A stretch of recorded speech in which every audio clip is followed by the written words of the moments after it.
Olá, bem-vindo ao canal Cooperativismo de Crédito com Ricardo Coelho, direto ao ponto. Continuando nossa série Estratégia de Guerra, veremos o tema custo. Contudo, pela sua complexidade, abrangência e extrema utilidade nesse momento para as nossas singulares, optamos por fazer 5 pequenos vídeos. No primeiro vídeo veremos contrato, depois infraestruturas, processo, ações complementares e, por final, deixamos o mais delicado deles, que é recursos humanos. Vamos então ver o primeiro deles, contrato. Mas antes, eu queria pedir para os senhores a gentileza de fazer 2 breves comentários.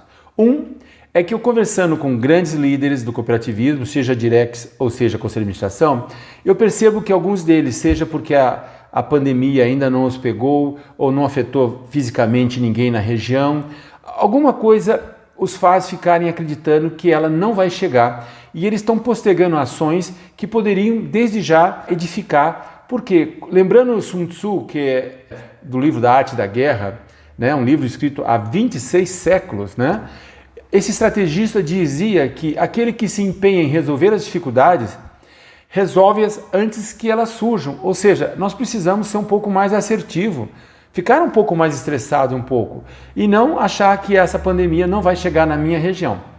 Então eu aconselho que todos os nossos grandes líderes realmente façam isso. Se não acontecer nada, lembrando que nosso carro tem seguro, airbag, ABS, step, tudo isso foi pago e não foi usado, e não é para usar, mas se acontecer nós estamos lá, tá certo? Então Sun Tzu está certo. Vamos todos nós, o cooperativismo como um todo, ficar extremamente atentos, mesmo que adotemos ações de guerra, tá certo? Como uma reserva técnica. Se precisarmos, ela vai estar de prontidão para nos servir. É difícil carregar um canhão quando o inimigo está na sua frente. Então vamos ficar pronto, temos canhão, carreguemos, deixamos ele estrategicamente pontuado. Um outro item que eu queria conversar com vocês antes de entrar no tema custo, é que poucos estão percebendo que o Conselho de Administração, ele em alguns momentos está ficando um pouco longe do dia a dia comercial da cooperativa e a Direx está assumindo esse papel. Isso foi uma imposição para nós, recentemente, de não ter ninguém no conselho na Direx, mas isso segue um conceito das SAs, né, onde os conselhos de administrações são de famílias ou são pessoas que conhecem aquilo e têm patrimônio absurdo lá e são donos, votam, decidem. Diferente da nossa estrutura. Então pensemos um pouco sobre isso. Ótimo, então antes era assim e fizemos assim. Atendemos a legislação e estamos aprendendo, estamos engatinhando ainda nesse modelo.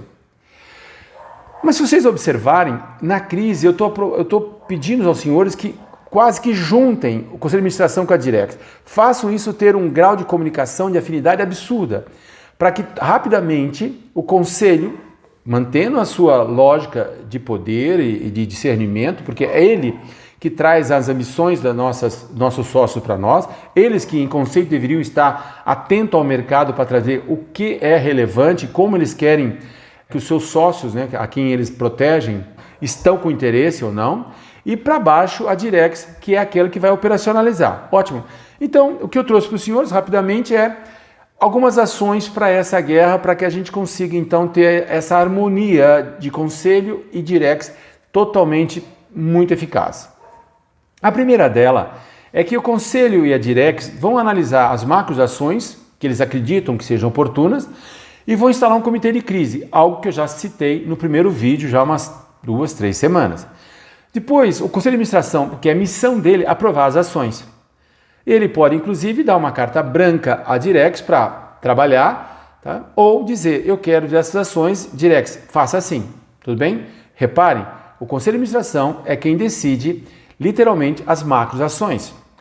Depois a Direx implementa e posiciona de forma cíclica o Conselho de Administração sobre o que está fazendo. E o Conselho, então, nessas reuniões cíclicas ou atemporais, vai validar e vai retornar essas ações, vai pedir para que a Direx retorne as ações ou revisar junto com a Direx. Então eu gosto muito desse modelo que é o que se funciona num comitê de crise, onde o Conselho de Administração e Direx muitas vezes é quase um corpo. E nós estamos numa guerra, precisamos que eles agora estejam extremamente ajustados. Ótimo? Então vamos aos temas de custo. No primeiro agrupamento de custos, eu trouxe para vocês aqueles que estão afins a contrato. Na ação 1, tratarei de contratos, que é um tema delicado, aparentemente simples, mas é complexo.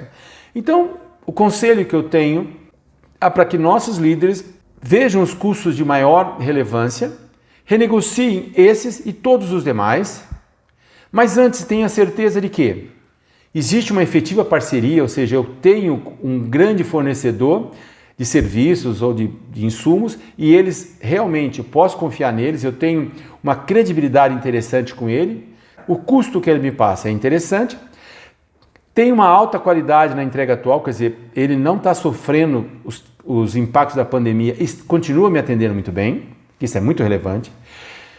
E eu tenho que sempre, antes da negociação, ver se tem soluções substitutas e já acessíveis para nós, para que quando eu tenha opções e quando eu vou negociar com ele, eu posso minimamente ter muito mais argumentos para conversar do que acreditar que ele é meu único e tem um monopólio desse serviço.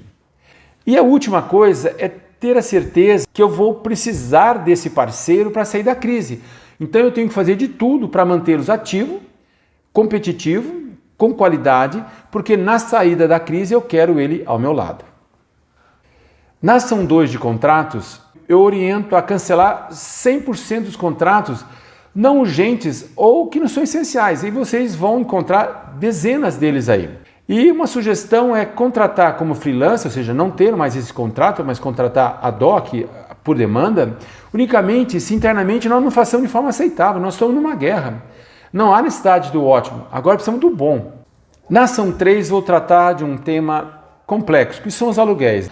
É claro que as cooperativas devem, à medida do possível, imobilizar o mínimo do seu patrimônio em imóveis, né? Porque nosso negócio é comprar e vender dinheiro e não ter imóveis próprios. Mas então vamos lá. Quais seriam as grandes orientações? Primeiro, nós vamos ter uma correção média de 6%, que é o IGPM no aluguel, em média.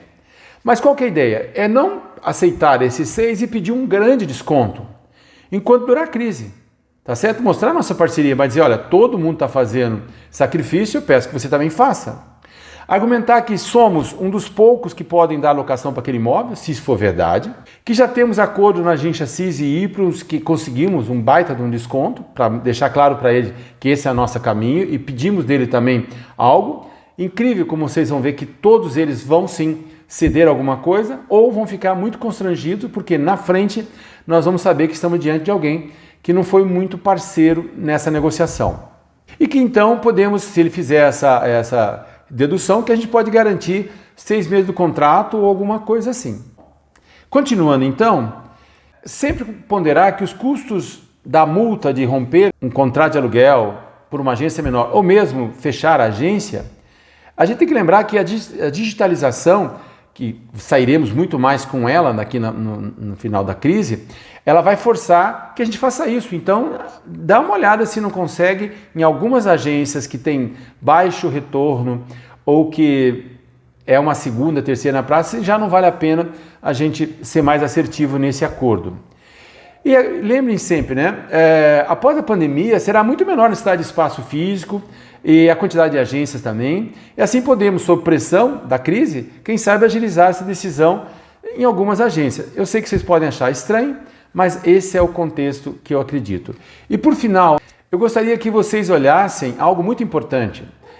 Observar que em alguns casos, algumas cooperativas estão usando imóveis próprios, inclusive a agência locada na própria sede. Então, nessa crise, a gente precisa que os custos de oportunidade, os custos de referência do aluguel para esse mesmo imóvel, raramente são alocados numa rúbrica de custo de negócio, mas eles existem, tem que ser ponderado. Então, não é quanto aquela agência rende por aquele aluguel. Sim, mas e se eu tenho prédio próprio, inclusive a agência da sede, e aquele custo? Nós vamos ter que ser mais efetivos, senão a gente começa a tomar decisões pouco eficientes para uma situação tão estressante. Na ação 4, a revisão e utilidade das agências fechadas ou apartamentos ativos, ou seja, quem sabe essas agências já não dão sinais que elas podem ou não sair bem da crise ou podem não estar vindo bem e quem sabe a gente não adota soluções um pouco mais assertivas para elas. Assim encerramos essa abordagem de contrato no conceito custo para que vocês possam desde já verificar se alguns desses conceitos podem ser aplicados à sua cooperativa. Lembrando sempre que os artigos citados em nossos vídeos sempre estarão na descrição do YouTube, basta clicar no hiperlink e você já acessa. A planilha contendo os itens dessa nossa análise da gestão de custo também vai estar aqui para você acessar e poder confrontar com a realidade que você está praticando aí na sua cooperativa ou venha praticar. Aproveito para pedir para que você se inscreva em nosso canal para que sempre que eu postar alguma coisa no YouTube você de imediato receba essa informação. Fico com o seu Deus e espero você no próximo vídeo de custo. Muito obrigado.